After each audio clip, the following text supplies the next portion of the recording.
Yes, that's a commitment of our fiscal strategy that we will not, in fact, do that.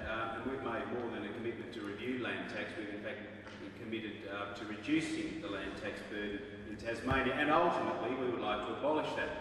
In the current environment, of course, it would be imprudent of us to propose an immediate abolition, but we will start by lifting the threshold and reducing the land tax burden in Tasmania. Now, it's a myth for people to say it's a rich person's tax. It's not. Land tax affects many thousands of Tasmanians. The small business operator who runs a pub, shack owners. It affects our rental market and has an adverse effect on affordable housing in this state. We believe that Tasmania can have the services it needs. There's no argument that we need to provide more support to our fundamental services, and we have no plan to reduce them. Frontline service delivery, health, education and so on. But we also believe that we are capable of withstanding a cut to our land tax revenues without impacting on those important services, and in fact providing a more competitive place to do business, a more investment-ready place that will attract further economic growth, greater confidence for businesses to invest and employ more people, and thereby make the economy more robust, and the government then be placed on a more sustainable economic future moving forward to provide those services to Tasmanians. How will you make up for the shortfall?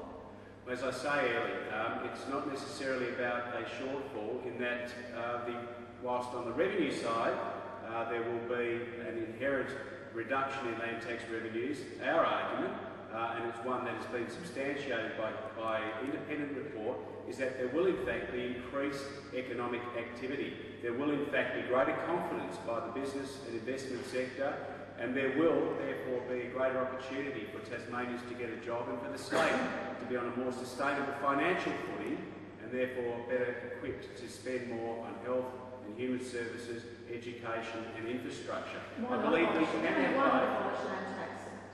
Sorry? Mr. Bartlett. Why not abolish?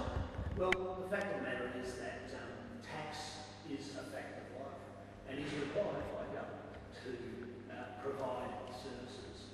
We can always have debate about at what level those taxes should be set and who they should impact on.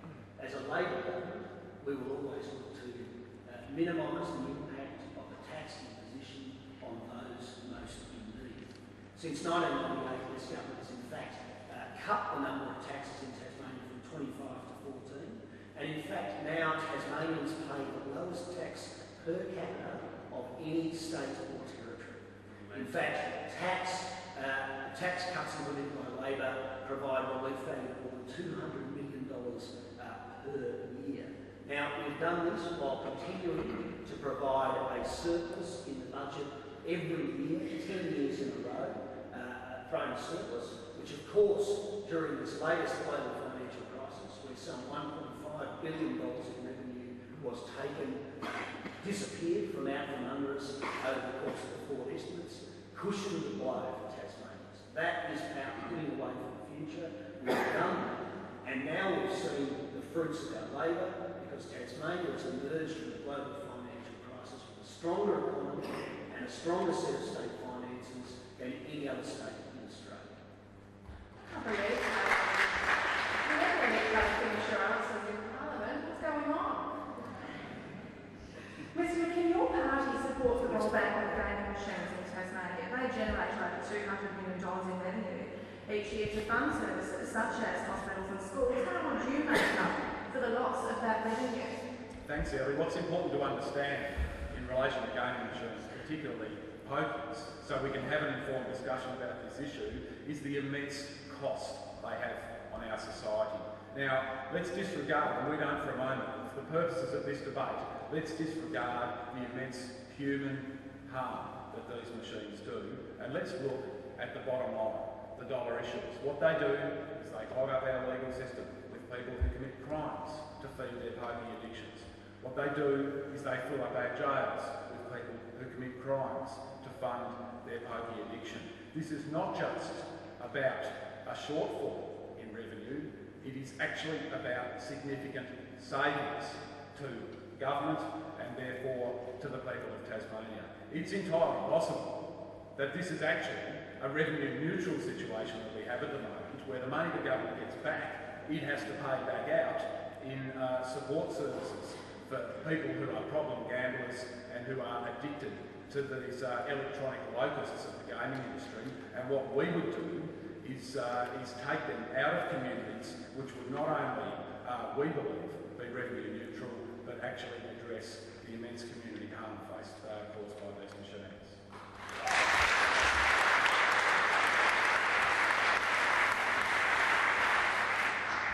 Mr. Bartlett, your government has been in power for 11 years. You trumpet the growing economy and low unemployment, yet waiting lists for health services and housing have continued to rise. And only yesterday, the figure of more than 6 months for Category 1 clients in housing. Why should Tasmanians give you another 4 years to see improvements in those areas?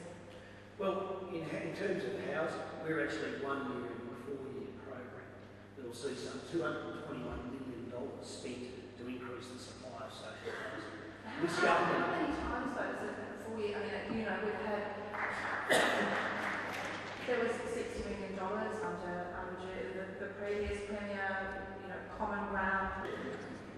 Well, what it does show us, Ellie, that with even those significant and massive, unprecedented amount of resources being put into the housing issue in Tasmania, there is still a significant challenge for us. This program that we currently investing in will result in some 2,000 new housing units under a range of programs, whether that's through rent assistance or through equity investment in social housing. Those 2,000 homes coming online will still, and the truth of the matter is, will still see waiting lists for social housing in Tasmania. And anyone who tells you different is just not telling the truth. The facts of the matter are, this government has invested through a good economy, through a strong economy, in massive increases in housing. And that have been a result of, and the issue, let's talk about where the issue comes from. The issue comes from the fact that a booming population, of course, under the Liberals and the Greens 10 years ago, people were leaving in droves, and now, of course, we've got a booming population. Population has grown significantly in the last 5 years, and will continue to grow because population follows lifestyle and opportunity, both of which we have in droves here in Tasmania. And it is, of course, also a construct of the most significant rise in house prices due to that impact. And the government has sold off a significant amount of public houses. Those houses have only been sold to housing tenants, and this is a good thing. I know my political opponents try to paint this as a bad thing, but is this a bad thing? That long-term housing Tasmanian tenants are able to get in their own equity, into their own mortgage, into their own future, to provide for themselves in the future. This is a good thing. I know it's a very easy political throwaway line for my opponents to say so, but this is an investment in those people's future so that they are able to own their own